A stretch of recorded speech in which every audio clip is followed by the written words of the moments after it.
కొన్ని కబంధ హస్తాల నుంచి వెస్ట్ నియోజకవర్గాన్ని కాపాడేందుకు బాధ్యత తీసుకున్నా. పశ్చిమ నియోజకవర్గ ఓటర్లు మంచి వ్యక్తిని ఎన్నుకుంటారు.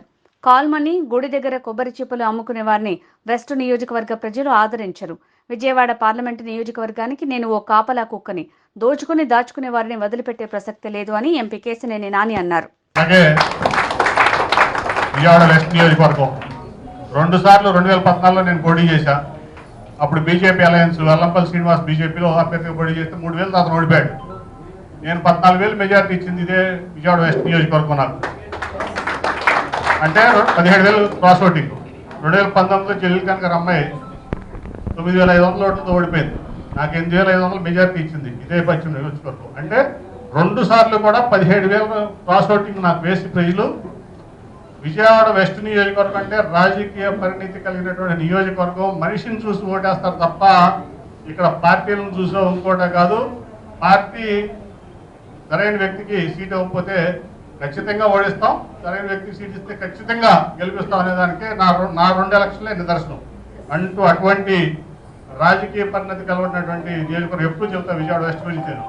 అన్ని కులాలు, అన్ని మతాలు సమానంగా ఉన్నటువంటి నియోజకవర్గం. బీసీలో మళ్ళీ అన్ని కులాలు, ఓసీలో అన్ని కులాలు. అటు వైశ్యాస్ ఉంటారు, ఇటు బ్రాహ్మణ్స్ ఉంటారు, కమ్మ ఉంటారు, రెడ్డి ఉంటారు. అట్లా బీసీల్లో నగరాలు ఉంటారు, యాదవులు ఉంటారు, మిగతా అన్ని చాలా కులాలు ఉంటాయి.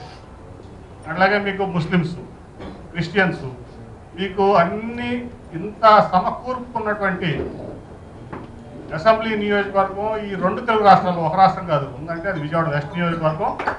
అక్కడ ఓటర్లు కూడా చాలా రాజకీయ పరిస్థితితో ఆలోచించి ఓటేసేటువంటి ఓటర్లు నిశ్చితంగా గమనిస్తూ ఉంటారు రోజువారీగా వాళ్ళ లీడర్ని. ఎంఎస్బీకి ఏంటి, కేసీఆర్ నాని ఏంటి, లేకపోతే ఒక కాల్మని వ్యాపారస్తుడు ఏంటి, లేకపోతే కనవతల గుడ్డు దోస్తే వాళ్ళు ఏంటి, అన్నీ ప్రతిదీ వాళ్ళకి తెలుసు. ప్రతి చిన్న ఇంట్లో కూడా దాన్ని బట్టే ఓటు ఉంటుంది అక్కడ. కాబట్టి మీ అందరూ కూడా చాలా ఇప్పుడు దాదాపు టీమ్ టీడీపీ విజయవాడ వెస్ట్ అంటే అన్ని రకాలుగా కూడా మరి రాధాకృష్ణ కానీ మీరందరూ కానీ ఒక టీమ్గా పనిచేస్తున్నారు మన వాళ్ళంతా కూడా. ఆ రోజు విజయవాడలో కొంతమంది ప్రెస్ మీట్ పెట్టి 50 మంది కార్పొరేషన్ ఓడించారు.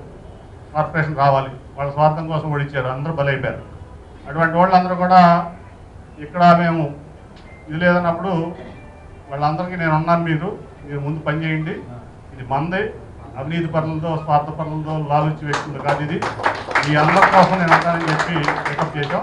దాని తర్వాత మన రాజు జైన్ కూడా మరి అతను ఒక మార్వాడి అయి ఉండి అతను ఆ రోజు నిలబడి మనకు ఆఫీస్ ప్రెమిసెస్ ఇచ్చాడు. అనే అంతగా డబ్బులన్నీ ఖర్చు పెట్టుకుని తను ఆఫీస్ రెడీ చేసి ఇచ్చాడు. అటువంటి మరి 40 ఏళ్ళ తర్వాత 82లో పార్టీ పెడితే 22లో 2022లో 21లోనూ మనం ఆఫీస్ ఓపెన్ చేసుకున్నాం. 40 ఏళ్ళ తర్వాత కానీ మనం ఒక సరైన ఆఫీస్ ఆఫీస్ ఇచ్చినటువంటి రాజు జైన్ కూడా చాలా మరి ఆయన కూడా వాళ్ళు ఉండాల్సిన మా సభలో ఎందుకు లేడో.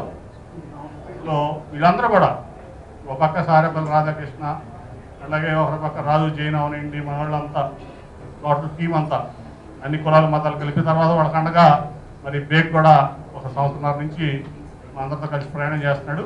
ఖచ్చితంగా నాకు ఎటువంటి డౌట్ లేదు ఇటువంటి వ్యక్తులు అసెంబ్లీలో అడుగు పెడతారు. మన యువగళం పాదయాత్ర నిదర్శనం. పాదయాత్ర ముగింపు సభ చంద్రబాబు నాయుడు గారు కూడా అవకాశం ఇచ్చారు ఆయనకి, లోకేష్ గారు, చంద్రబాబు నాయుడు గారు.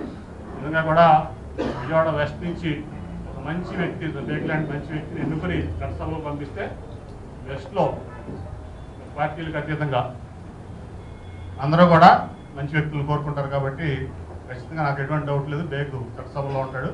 అలాగే ఈరోజు పార్టీ చేస్తుంది అందరూ కూడా ఇది మీది పార్టీ, నేను అక్కడ ఉన్నాయి ఎందుకంటే మీరు వీళ్ళందరికీ అండగా నేను ఉండాలి, లేదా వీళ్ళు చెల్లా చేతులు అయిపోతారు వీళ్ళంతా. కొన్ని కబంధ హస్తాల నుంచి ఈ వెస్ట్ని విముక్తి చేయాలని చెప్పి మాత్రమే నేను అక్కడ రెస్పాన్సిబిలిటీ తీసుకున్నాను. అందుకే తర్వాత చెప్పాను నేను దేంట్లో ఇన్వాల్వ్ అవను, సమన్వయ కమిటీ వేసుకోండి, మీరు చెప్పిందే నేను ఓకే అంటాను. నా ఇక్కడ తిరుపతి లెటర్, దర్శన లెటర్కి విజయవాడ వెస్ట్ నుంచి చూసినా సమన్వయ కమిటీకి పంపిస్తాను. వాళ్ళు ఓకే చేస్తేనే నేను లెటర్ ఇస్తాను. ఎందుకంటే ఇది ప్రజాస్వామ్యంలో నడవాలి, మెజారిటీ ఓన్లీ ప్రివేల్స్.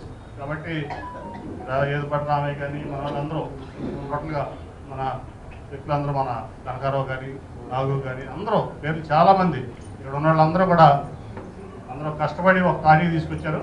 నెక్స్ట్ ఇంకా 3-4 నెలల్లో మనం అసలైనటువంటి సమరం ఉంది. దానికి మీరు అందరూ కూడా ఇప్పుడు భవిష్యత్ గ్యారంటీ ప్రోగ్రాము చాలా వరకు చేశారు, ఇంకా చేయాలి. అట్లాగే జగన్మోహన్ రెడ్డి ఎక్కడైతే విఫలమయ్యాడో ఈ 4.5 ఏళ్లలో పూర్తిగా విఫలమయ్యాడు జగన్మోహన్ రెడ్డి వైకాపా ప్రభుత్వం. అట్లాగే 14 ఏళ్ళు మన చంద్రబాబు నాయుడు గారు ఏ రకంగా ఈ రాష్ట్రాన్ని ఒక దీనికి తీసుకొచ్చారో, మొన్న 5 ఏళ్ళు కానీ అంతకుముందు 9 ఏళ్ళు కానీ, అట్లాగే ఇప్పుడు రేపు రాబోయే రోజుల్లో ఆయన కాకపోతే మళ్ళీ ఈ రాష్ట్రం ఎట్లా అయిపోతుందో కూడా మన ప్రజలకు వివరించి మన పార్టీని గెలిపించుకోవడం ధ్యేయంగా ఈ 4 నెలలు మీరు అందరూ పనిచేయాలని మీ అందరినీ కోరుకుంటూ, మరి ఈరోజు చేస్తున్నటువంటి తెలుగుదేశం పార్టీ సభ్యత్వం తీసుకున్న ప్రతి ఒక్కరికి కూడా హృదయపూర్వకంగా నేను పార్టీలోకి ఆహ్వానిస్తాను.